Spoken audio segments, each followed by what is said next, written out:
Nata karon diri sa bukid sa Davao de Oro, Mawab. Nata sa atong balay sa atong ginikanan. Natumba lagi. Wala pa gikuanan kung unsay natumbahan ani kay bag-o man ang atop, bago ang sin, bagong dingding, bago ang mga kahoy. Natumba man. Way hangin. Uga man pud landalan diri, wa may bagyo.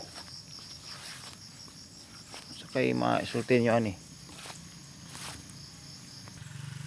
bago ang kuan, bagong sin, bagong dingding sin, ligi,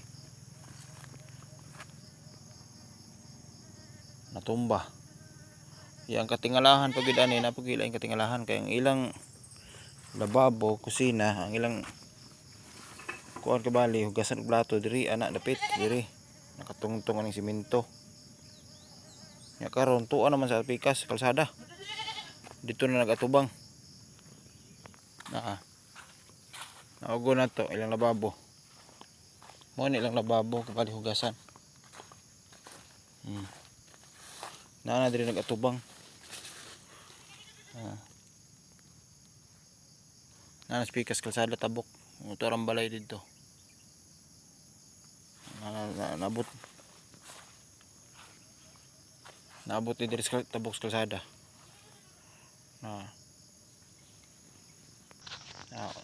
Kamo na bahala mo kuan judge kung naunsa ning balaya ni, gituyuan ba ni or natumbas hangin. Kay ilang kusina layo makikabtan.